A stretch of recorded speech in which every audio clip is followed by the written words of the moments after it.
Hello friends, welcome to this new lesson. So today's topic is one nation one election. अभी आपको पता है कि केवड़िया गुजरात में कॉन्फ्रेंस हुई, वहाँ पे जो प्राइम मिनिस्टर है उन्होंने फिर से वन नेशन वन इलेक्शन के बारे में कहा है। तो हमारा आज का टॉपिक यही है।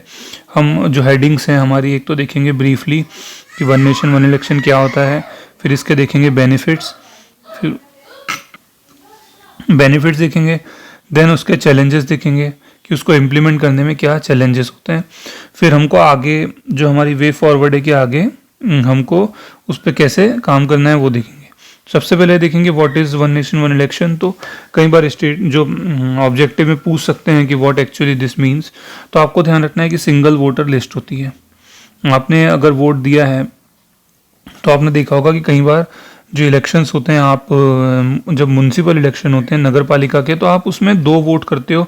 एक आप जो आपका मेयर होता है उसके लिए करते हो, और आपके जो एक वार्ड होता है वार्ड मेंबर के लिए भी आप, वार्ड के जो होते हैं उनके लिए भी आप वोट करते हो।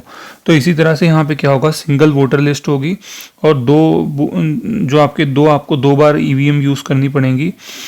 एक बार विधानसभा जब आप एमएलए का इलेक्शन करोगे और एक बार एमपी का, तो सिंगल वोटर लिस्ट होगी, आपको वोट दो बार करना होगा। इसका मतलब है वन नेशन वन इलेक्शन। ठीक है, इसमें ध्यान रखना लोकसभा और विधानसभा के इलेक्शन एक साथ होंगे। तो आप ये जो पंचायत के इलेक्शन है वो इसमें नहीं होंगे, अभी तक जो पता है उस हिसाब से मैं आपको बता रहा हूँ। क्यों नहीं होंगे? बिकॉज ये दोनों इलेक्शन जो है हमारी election commission of India conduct करता है, और जो पंचायत का इलेक्शन होता है वो स्टेट इलेक्शन कमीशन कंडक्ट करता है। तो इसलिए विधानसभा और लोकसभा के इलेक्शन साथ में होंगे, पंचायत के इलेक्शन साथ में नहीं होंगे। अब इसके देखेंगे बेनिफिट्स। तो बेनिफिट हम यहाँ से शुरू करते हैं। तो आप देखोगे मोर टाइम फॉर गवर्नेंस। तो जो लीडर्स होते हैं उनको बार बार कैंपेनिंग करनी पड़ती है इलेक्शन जब ज़्यादा होते हैं। कैंपेनिंग में उनका टाइम ख़राब हो जाता है, गवर्नेंस के लिए टाइम उनको कम मिलता है। तो जब वन नेशन वन इलेक्शन होगा तो उनको गवर्नेंस के लिए ज़्यादा टाइम मिलेगा। फर्स्ट ये हो गया। सेकंड देखेंगे more time for development activities. तो अभी क्या होगा कि बार बार आपको पता है मॉडल कोड ऑफ कंडक्ट लगता है जिसको हम आचार संहिता बोलते हैं, तो वहाँ पे अनाउंसमेंट्स नहीं हो पाती। ठीक है, तो इसलिए जब वन नेशन वन इलेक्शन होगा तो डेवलपमेंटल एक्टिविटीज़ के लिए ज़्यादा टाइम होगा। रिड्यूस एडमिनिस्ट्रेटिव बर्डन हमारा थर्ड पॉइंट है।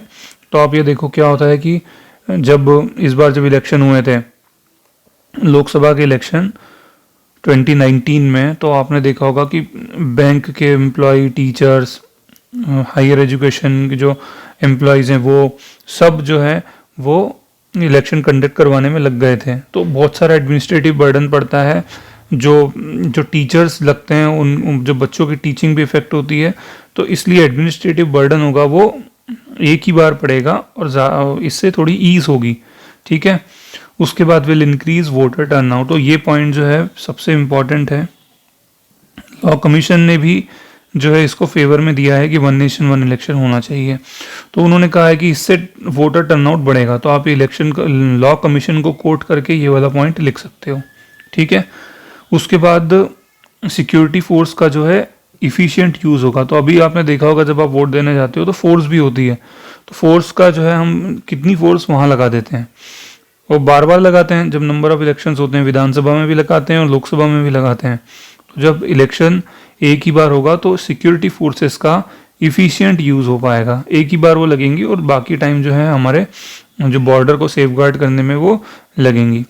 सिक्स्थ पॉइंट तो सबको पता है कि keep a check on poll expenses. जो खर्चे होते हैं उस पर भी जो है लगाम लगेगी, खर्चे कम होंगे। तो ये हमने बेनिफिट्स देखे 1 2 3 4 और 5 6। तो सबसे पहला governance, then developmental activities, administrative burden, voter turnout बढ़ेगा, सिक्योरिटी फोर्स का एफिशिएंट यूज़ और एक्सपेंसेस। ठीक, अब देखेंगे चैलेंजेस। तो ध्यान रखना कभी भी ऐसी कोई गवर्नमेंट स्कीम होती है तो जिसको गवर्नमेंट फेवर कर रही होती है तो उसमें कभी भी हमको ये नहीं कहना चाहिए कि उसके हार्म्स हैं। उसको हमको हमेशा बोलना चाहिए कि इसमें कुछ चैलेंजेस हैं जिनको ओवरकम करना चाहिए। तो हम जो गवर्नमेंट की पॉलिसीज़ होंगी उसको इसी तरह से क्रिटिक करना चाहिए। उसमें हमेशा चैलेंजेस होते हैं, कभी भी उसमें ये नहीं कहना चाहिए कि इसमें बुराइयां हैं। ठीक है, पहला पॉइंट देखेंगे लेस अवेयरनेस अमंग वोटर्स। तो इसका मतलब क्या है कि जो वोटर्स हैं हमारे, उनमें इतना ज्ञान नहीं है, उनको नहीं पता कि सेंटर की रिस्पॉन्सिबिलिटी अलग होती है, स्टेट की रिस्पॉन्सिबिलिटी अलग होती हैं। तो इन दोनों को अलग अलग क्राइटेरिया के बेसिस पे वोट देना चाहिए। इलेक्शन जब एक ही होगा तो वो उनको नहीं समझ आएगी कि हम वोट किस क्राइटेरिया पे दें। ठीक है। सेकंड पॉइंट होगा लॉजिस्टिकल चैलेंज। तो देखो क्या होगा कि बहुत सारी ईवीएम लगेंगी, ठीक है, और ईवीएम एक ये लॉजिस्टिक चैलेंजेस में आ जाएगा। ठीक है। सारी पॉलिटिकल पार्टीज को रेडी करना इसके लिए एक अपने आप में एक बहुत कठिन टास्क है, तो वो भी एक चैलेंज है। तो ये थर्ड पॉइंट हो गया। फोर्थ पॉइंट देखो क्या होगा कि एक अगर डिबेट में अगर आप देखोगे तो आप बता सकते हो कि जब इलेक्शन होता है तो इलेक्शन में क्या होता है, एक पॉपुलर प्रेशर होता है कि इलेक्शन क्योंकि जीतना है तो लीडर्स काम करते हैं। तो वो प्रेशर जितनी बार ज़्यादा होगा उतनी, एक स्कूल ऑफ थॉट ये बोलता है कि वो प्रेशर जितना ज़्यादा होगा उतनी लीडर्स डेवलपमेंटल एक्टिविटीज़ ज़्यादा करेंगे। तो अभी तो एक बार ही इलेक्शन हो रहा है, तो एक बार इलेक्शन होगा तो लीडर्स के ऊपर जो पॉपुलर प्रेशर है वो कम हो जाएगा। तो वो हो सकता है कि जो डेवलपमेंटल एक्टिविटीज़ है वो इफेक्ट हो जाए। फिफ्थ पॉइंट आपका,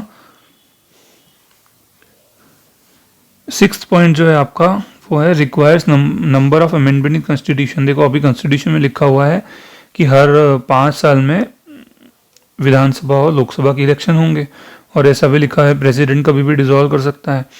तो जब एक बार ये सब प्रोसेस होगी, आपको पता है पहले 1967 तक इलेक्शन साथ में ही होते थे, फिर उसके बाद क्या हुआ कि 1968 में कुछ स्टेट गवर्नमेंट डिसॉल्व हो गई। तो डिसॉल्व होने के कारण ये जो इलेक्शंस थे तो वो उनकी जो टाइमलाइन थी वो गड़बड़ हो गई और अलग अलग होने लग गए पहले, वरना साथ में ही होते थे। तो अभी भी जब साथ में करवाने हैं तो एक बार वो अमेंडमेंट करने पड़ेंगे।